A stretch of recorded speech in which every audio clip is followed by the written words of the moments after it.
کیا بتاؤں، اگر یہ نیت ہے تو غیر اسلام کو نہ سمجھیں گے.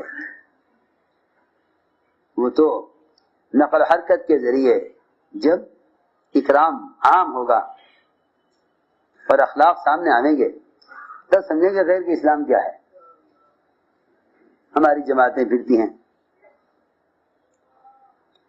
10 آدمی کی جماعت ہے، 10 چائے آ جائیں گی، 10 بسکٹ آ جائیں گے. غیر مسلم بیٹھے ہوں گے ٹرین میں، کہ بھائی خان صاحب چائے پی لو. یوں سوچیں گے کہ یہ تو جماعت کا کھانا ہے، یہ تو ساجھے کا کھانا ہے. یہ خیال نہ کرو گے کہ صحابہ کرام نے کس طرح فاقے کر کے غیروں کا احترام کیا. حضور اکرم صلی اللہ علیہ وسلم 3 دن آپ کے گھر والے بھوکے رہے. جا غفاری لمبے چوڑے ڈل ڈول کے مشرک سارا کھانا کھا جاتے تھے، سارا کھانا کھا جاتے. 3 دن ہو گئے فاقہ کرتے کرتے آپ کے گھر والوں کو. روزانہ جا غفاری آپ کے ساتھ گھر میں آ جاتے. سارے مسجد سے صحابہ اپنے ساتھ مشرکین کو لے جاتے، کھانا کھلاتے، ان کا اکرام کرتے، چراغ بجھاتے، مشرک کو کھلاتے. سارے صحابہ لے جاتے صحابہ کو یا مشرکین کو اپنے گھر. جا غفاری اکیلے رہ جاتے. ہر صحابی یوں سوچتا اتنا موٹا اتنا لمبا چوڑا آدمی ہے، زیادہ کھائے گا، ہمارے یہاں اتنے کھانے کی گنجائش نہیں ہے. 3 دن تک آپ لے جاتے رہے اور آپ کے گھر کا سارا کھانا ختم کر دیا. 3 دن کے بعد گھر والوں نے کہا بہت ہی برا آدمی ہے، سارا کھانا اللہ کے نبی کا کھا جاتا ہے، آپ بھی فاقے سے ہیں، گھر والی فاقے سے ہیں.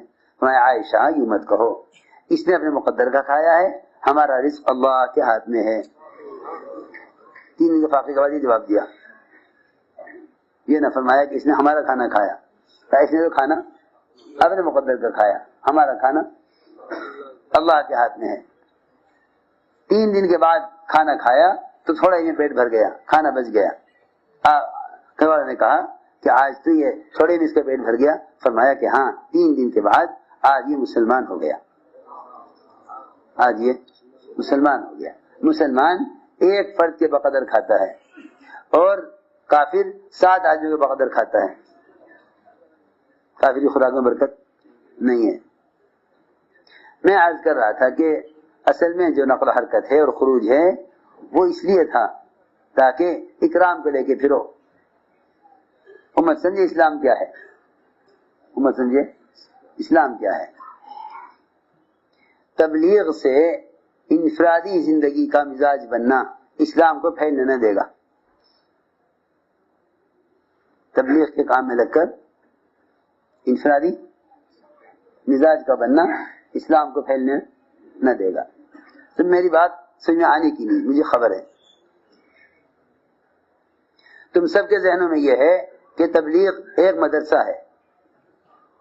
تبلیغ کا کام ایک مدرسہ ہے جس میں چلے بھر کے لیے داخلہ لے لو، کلمہ سیکھ لو، نماز سیکھ لو اور کچھ دین کی موٹی موٹی باتیں سیکھ لو، پھر اپنے گھر رہو، کھاؤ، کماؤ، اپنے بچوں کو پالو، حلال کماؤ، تہجد پڑھو، ذکر تلاوت کرو اور اسی میں مر جاؤ. یہ تبلیغ کا مقصد ہرگز یہ نہیں ہے. تبلیغ کا مقصد یہ ہے کہ تم جو کچھ تم نے سیکھا ہے اور سیکھ رہے ہو اس سب کو لے کر عالم میں پھرو، اس کو لے کر عالم میں پھرو.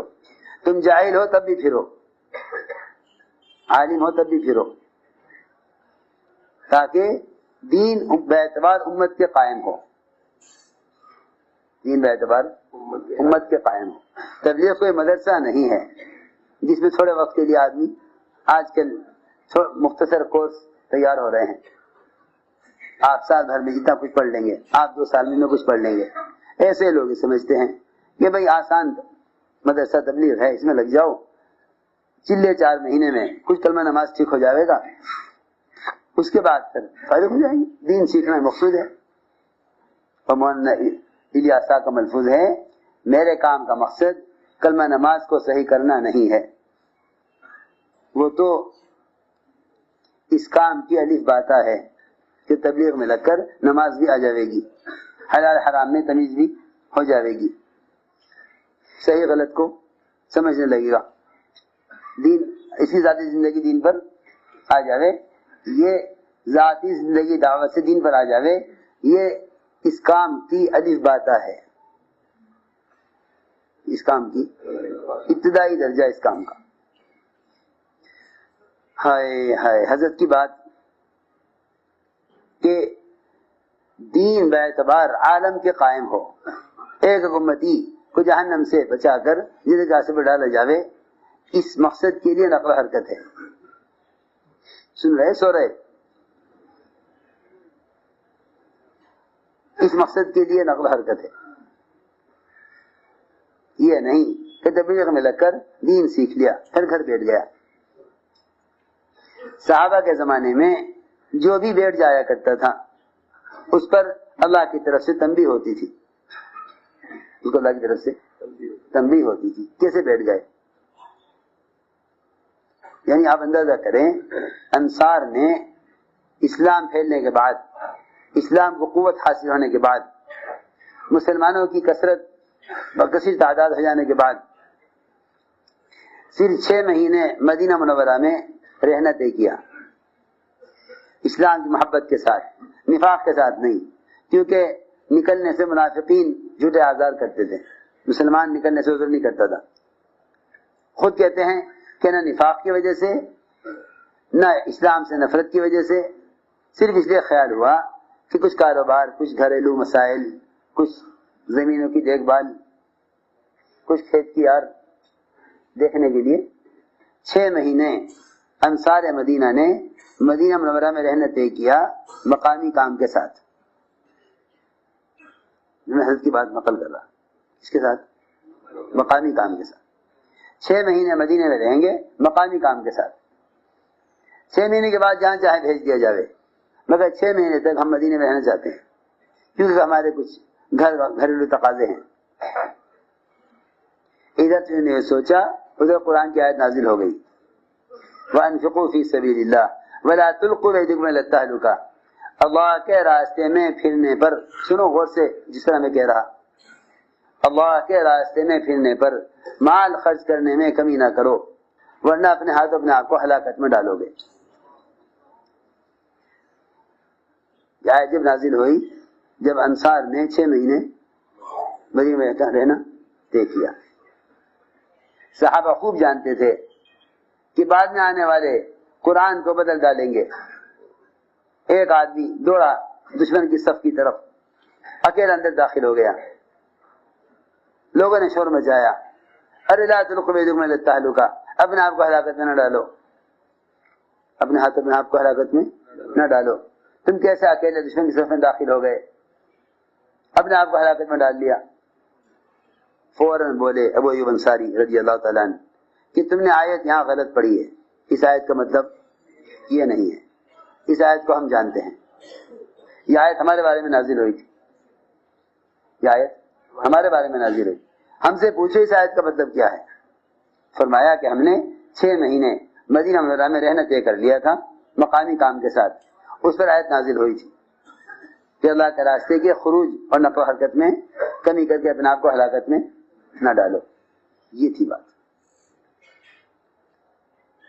تم اصل میں حضرت کے بیانات پڑھتے نہیں ہو، مجھے خبر ہے، تمہیں اس زمانے کے لچھے دار بیانات، نئی نئی باتیں چاہیے، حضرت کی باتیں نہیں پڑھتے۔ تم حضرت کے بیانات غور سے پڑھو گے نا تو تمہیں ساری باتیں حضرت کی بیانات میں ملیں گی، حضرت کے بیانات میں سب ملے گا، خوب غور سے پڑھا کرو۔ وہاں صاحب علیہ کا علم اتنا گہرا تھا کہ آج زمانے میں اچھے اچھوں کا ذہن اس طرف نہیں جاتا، اور حضرت کا استنباط اتنا قوی تھا کہ حضرت کے ہم عصر علماء حیران ہوتے تھے کہ جو بات ہم اب تک نہیں سمجھ سکے وہ حضرت کے بیانات سے ملتی ہے۔ یہ بات تو پکی ٹھکی بات ہے کہ اس کام کو تو حضرت کے بیانات کے بغیر سمجھا ہی نہیں جا سکتا، اس کام کو حضرت کے بیانات کے بغیر سمجھا ہی نہیں جا سکتا، یہ پکی ٹھکی بات ہے۔ میں خوب جانتا ہوں جتنے بھی اشکالات لوگوں کو ہوتے ہیں صرف اس لیے کہ حضرت کے بیانات نہیں پڑھتے، حضرت کے بیانات نہیں پڑھتے۔ حضرت چاہتے تھے کہ صحابہ والے جذبے، صحابہ والے طریقے سے امت اس دعوت کی نسبت پر جمع ہو جائے، تاکہ اللہ تعالیٰ کی طرف سے وہ نصرتیں اور تربیت کے وہ فیصلے ہوں جو دور صحابہ میں ہوئے۔ اصل بات یہ تھی۔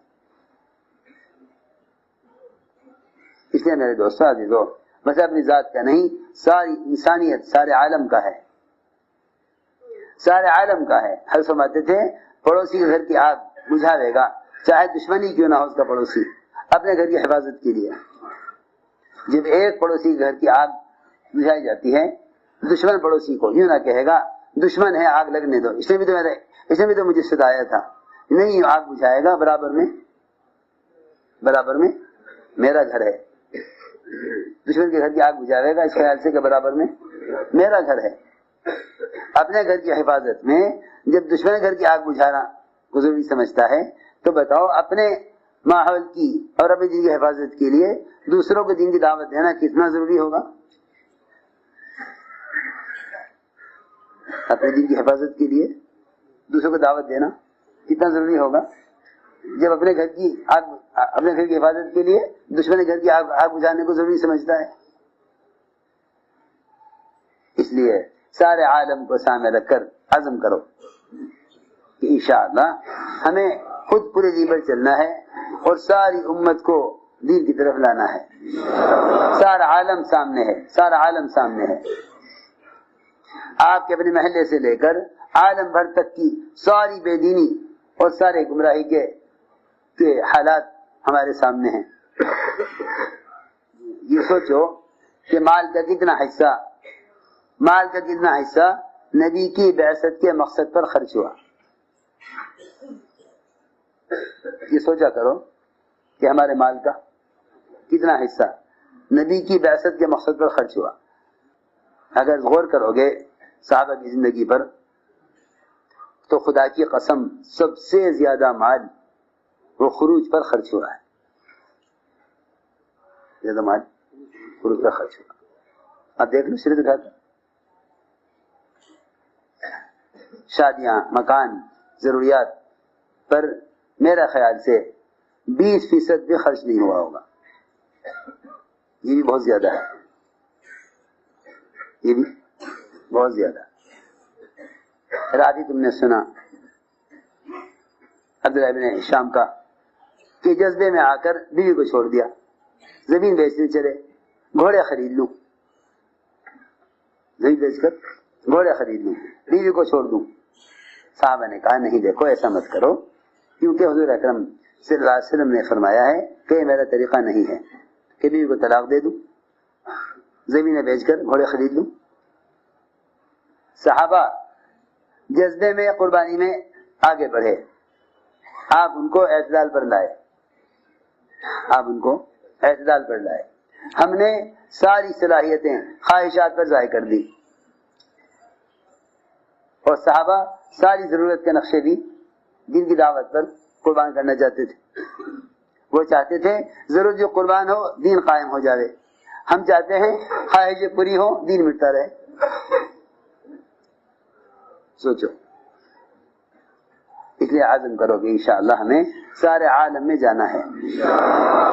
اپنے مال کے مصرف کا سب سے پہلا تقاضا اللہ کی دین کی دعوت کو دنیا میں زندہ کرنا ہے، یہ ہے صرف۔